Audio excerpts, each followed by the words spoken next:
eu tenho pensado muito esses dias assim sobre essa grande mudança que está acontecendo no mundo e que tem a ver com a comunicação. Eu falei ontem aqui no programa, né, que eu tenho me sentido meio expulso dos meus mundos. Sabe? Ontem, por exemplo, eu estava me lembrando do meu filho pequeno.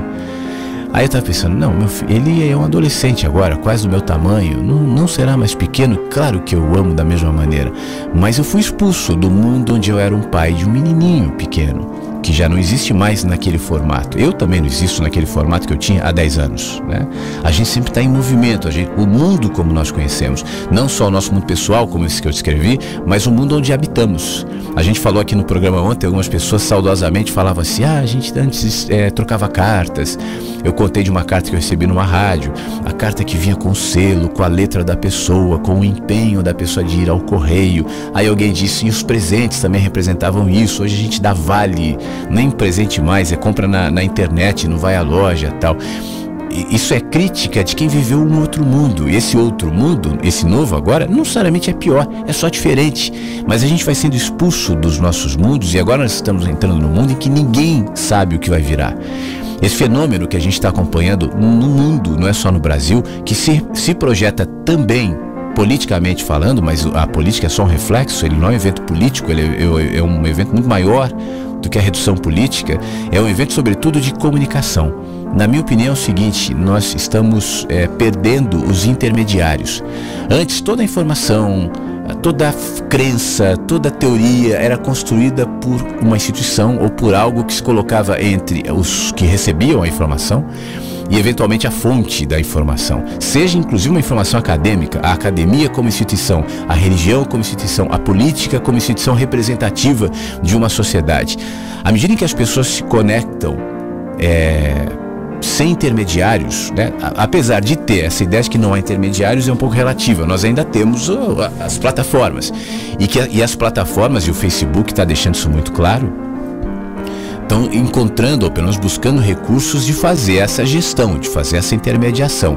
Eu já disse recentemente que para mim esse nome fake news que foi criado é só um jeito de tentar controlar a internet, mas isso é uma outra história. De qualquer maneira, isso gerou entre as pessoas uma aproximação e até uma possibilidade de liberdade muito grande.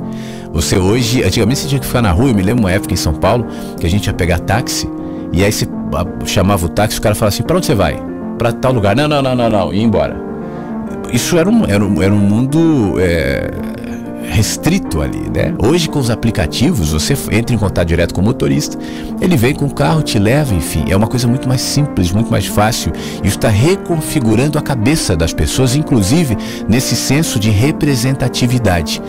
Os partidos políticos, os sindicatos, as igrejas, aquilo que até então nos últimos séculos representavam essa intermediação entre as pessoas e o chamado Estado, né, e mercado, enfim, e mesmo a fé e o conhecimento, isso tudo está sendo relativizado. Por isso que os partidos estão em frangalhos, por isso que a imagem do político tradicional nessas últimas eleições do Brasil, por exemplo, muito claramente, né, são rechaçadas pela população.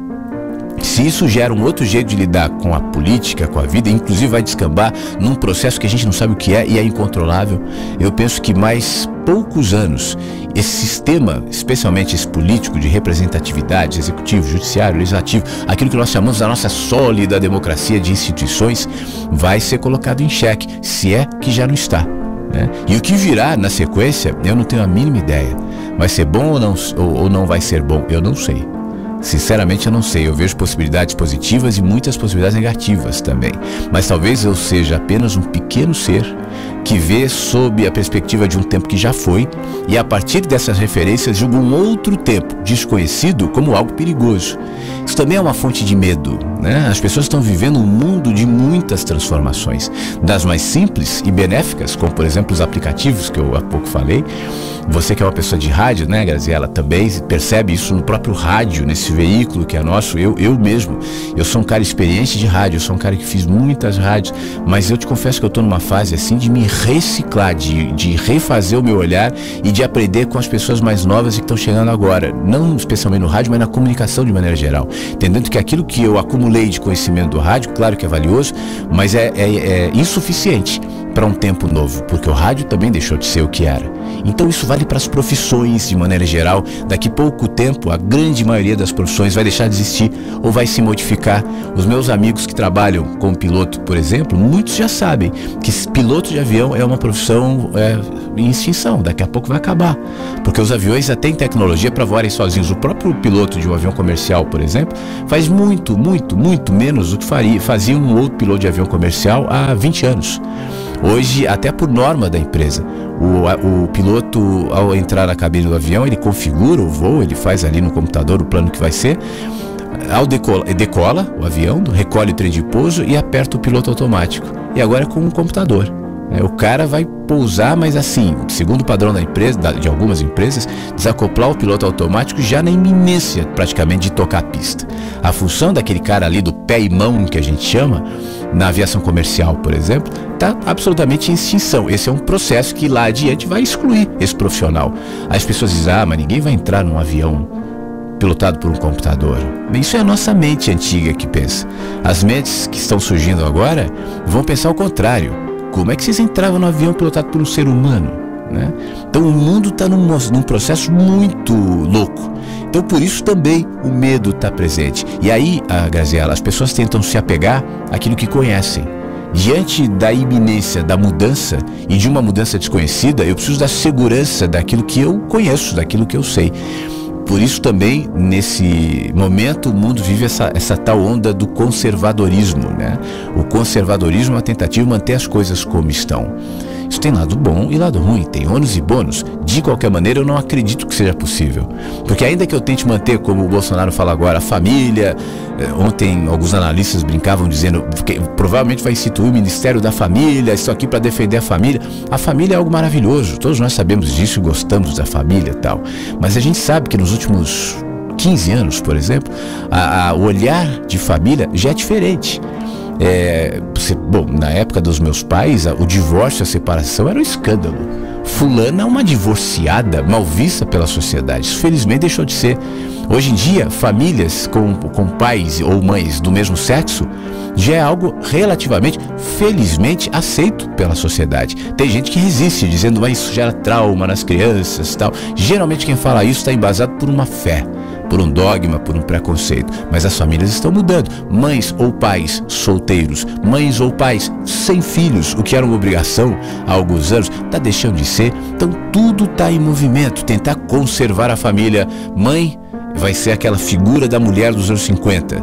A mãe vai ficar em casa cozinhando, quando o pai chegar cansado com a sua malha na mão, ela vem e traz os chinelos, toda arrumada, entrega os chinelos ao pai e fala: oi querido, a cerveja está gelada. Isso não vai acontecer. Que bom, né? A gente evoluiu nesse sentido. O homem é muito mais presente, ou pelo menos tende a ser muito mais presente. E a família vai fazer recurso da tecnologia. A profissional que trabalhava na casa, aquela senhora que às vezes acompanhou gerações cuidando dos filhos, claro que isso ainda existe, mas aos poucos a tecnologia vai suprindo. E faz a comida e lava a louça, e tem até aqueles aspiradores que vão sozinhos andando em tudo, batendo a cabeça nos móveis, e aí vai limpando. Então é outro tempo. Como é que a gente lida com isso? Ou a gente entende esse outro tempo, se coloca nesse fluxo e aceita que o tempo não para, como diria Cazuza, né? Ou a gente combate, ou a gente se apega às nossas certezas. E então, Graziela, diante desse cenário natural de medo diante do novo, medo diante do desconhecido, isso é aproveitado. É cultivado, é valorizado, não só pela política ou pelas instituições que tentam se manter. Por exemplo, o jornalismo usa muito esse recurso.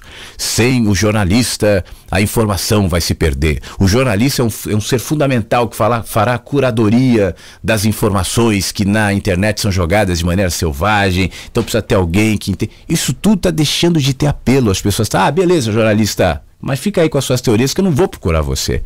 Mas as pessoas procuram sites. Se você quiser identificar o que é ou não uma fake news, procure um site com uma grande marca, o G1, a Folha, porque então você saberá o que é a verdade.